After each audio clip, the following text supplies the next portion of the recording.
What is up, everybody? Shauna D Man here, and welcome back to the channel. Hope you guys are doing great. Hope you guys are having yourselves a great week. We are back with another episode of the Auburn Podcast here on the channel in Auburn. Auburn beat Vanderbilt last night, but before we jump into that football side of things, um, DJ Durkin got a nice little contract extension. I believe it's till 2027. And then he also got a pay raise, which I think makes him the second highest coordinator behind Jim Knowles, the defensive coordinator at Penn State. And listen, he deserves every bit of that money, especially with what he did in regards to the defense last season for Auburn, because that defense helped keep Auburn in a lot of their games, even when the offense was struggling. I'm fine with it, completely fine. He's earned it. And obviously, like seeing them do like the rush three guys on third and long, but it is what it is. So, because I think an Auburn beat writer wrote that Penn State, but Ohio State came calling for DJ Durkin, but Auburn decided to keep him here. And so, good for them. Good for them. Happy to keep him here. So that's the football side of things. So now basketball side of things. Auburn beat Vanderbilt 80-68 last night in Nashville. A lot of people were worried that this could be a potential trap game with the upcoming college game day in Tuscaloosa. Number 1, Auburn versus number 2, Alabama. We'll see how things stand with Alabama. At the time of me recording, Alabama and Texas had just tipped off, so don't really know the outcome of that game until probably obviously later or even after you watch this. But beside that, Auburn was got a little testy for the Tigers. It felt like the same thing happened in this game, but this time they won. Because if you remember in the Florida loss, they jumped out to like a 12-3, 12-4 lead, and then Florida just came back. Auburn jumped out to a I think a 15-0 lead. And then Vanderbilt just kept battling back, and Vanderbilt got it to where they took the lead, and it was very worrisome because, like, I don't know what's going on with the team.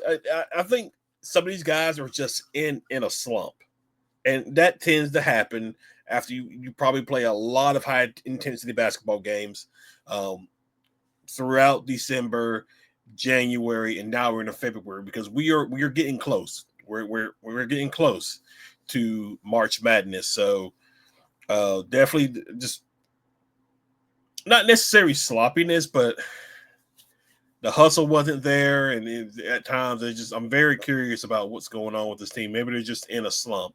But if we look at like the stats here, obviously, Janai Broome, another double. No, he didn't have a double. He was close. Chris Moore started, which we were curious about Chad Baker, because he limped off the court after the game against Florida, and I was very curious about the status of his health. Bruce Burrow just sat him, let Chris Moore start. Chris Moore gave you 4 points. Dylan, I gave you 6. Denver 21. Miles Kelly 3. I'm not going to harp on Miles Kelly too much, because he gave you 22 this past Saturday against Florida. So I'm not really going to harp on him for him just having 3. Now, obviously, I would have liked for him to be a little bit better, but I'm not going to crucify him because of it. But then the main man of the night, Chaney Johnson, when Auburn needed it, he showed up. It was close. The game was tight. It was 45 Auburn, 42, or maybe no, I think it was 42 Auburn, 45 Vanderbilt. And then Chaney Johnson just goes on a run by himself and just helps extend Auburn to get the lead. And then you had Tahad Pettifer. He made some plays. He got an and one on a 3-point shot. And so they got it done. They got the job done. Because it looks like Chad played, but he didn't have any points. And that's unusual. Obviously, it'll work itself out. At least it should work itself out. But like that's tough. That is 20, 26, 28 minutes. 0 for 0 for 6 from the field, 0 from 4 from 3 points. It's just a slump right now, and he'll get out of it for sure. So I'm not going to be too concerned about it. But this is like maybe the second or third game. I think I can't remember what he did against Oklahoma. I think he played well, but like definitely this is the second game where he has not played relatively well. So it's going to be interesting to see on how we'll see how he does Saturday against Alabama in Tuscaloosa. Maybe he bounces back. He's the emotional guy. He brings the emotion and he gets that Auburn team going. So if his emotion is lacking, it could could affect the team and things like that. So maybe Saturday's game against Alabama will get him back in the right state of mind and get him going again. And then what was Vanderbilt's stats? They played well. Like they had at least 3 guys for double digits. So Vanderbilt they made plays when they needed to. So give credit to Vanderbilt.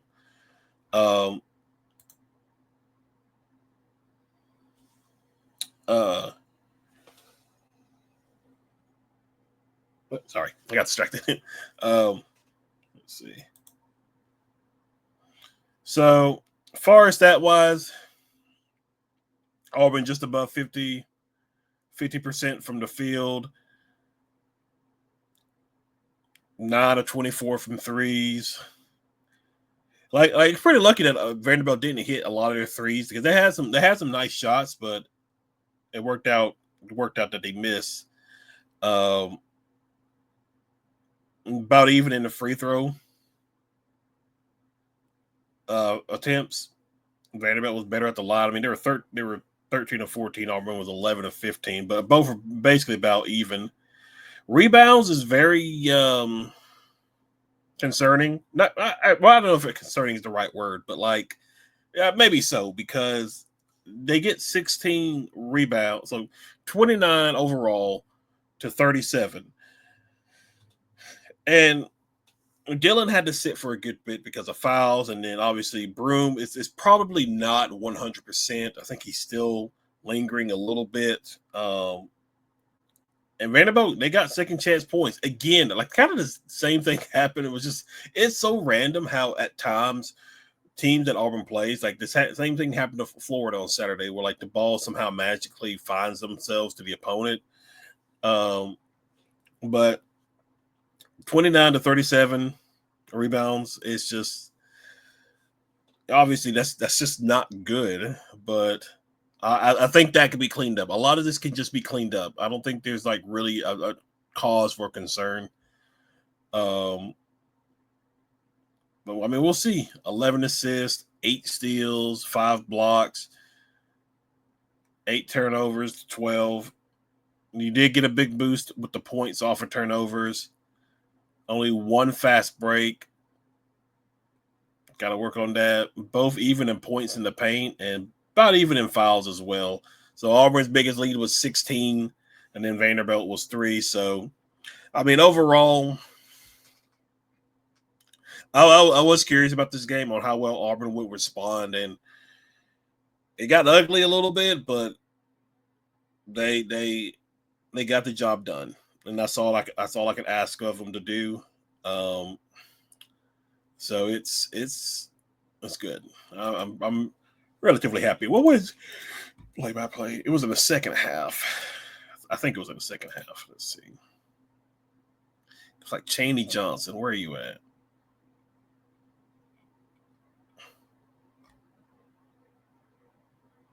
Yeah, I think it started here. I just want to make sure. Maybe right here, Chaney. No, that's still too big.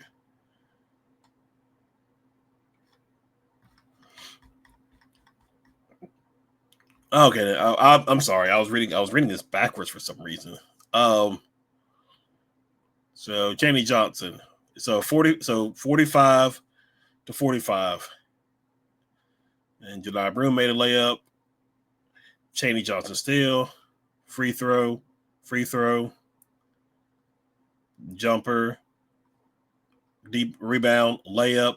Jumper. Like he solely helped Auburn get like almost a 10 plus lead against Vanderbilt in this game. Just by that little stretch right there. He stepped up when you needed him to. And what more could you obviously ask for, you know? So now with Auburn, we're getting down the stretch. This is where things going to get tough for sure. I mean, obviously their schedule has been tough all season, but you got College game day Saturday in Tuscaloosa. That place is probably going to be packed. And then after that, you got Arkansas, 8 p.m. tip-off, which I kind of hate, but whatever. That's on Wednesday. You got Georgia. At least the bright side of it is you got 3 straight home games with Arkansas, Georgia, and Ole Miss. And then you round out with back-to-back games on the road against Kentucky. That's going to be a tough environment. I think they came back and beat Tennessee. You also got Texas A&M, who is currently the number 8 team in the country. Let's look at some scores. I want to see how these other teams are SEC. All right, so right now, Alabama's up by 3. Georgia, okay. Florida won. Kentucky did come back and win. I wasn't sure if they came back and win or not, but they did. So good for them. But yeah, so that's pretty much a good win, a much needed win, a bounce back win when you need it the most. Now we just have to see how things go on the road this Saturday in Tuscaloosa against Alabama. It's going to be a wild game. It is going to be, all eyes are going to be on that game. So we'll just have to see how things go for sure. I do feel good about Auburn. I'm hoping maybe they start to round back into that form that we saw earlier in the conference play and what we saw late non-conference slate, where we'll have to just see. We'll just have to see. But, guys, that's pretty much it. That's all I have for y'all. Thank you guys for hanging out. Thank you for watching. If you're new to the channel, be sure you hit that like and subscribe button. Be sure you comment below. Other than that, I will see you guys in the next video. Y'all have a good one. See ya.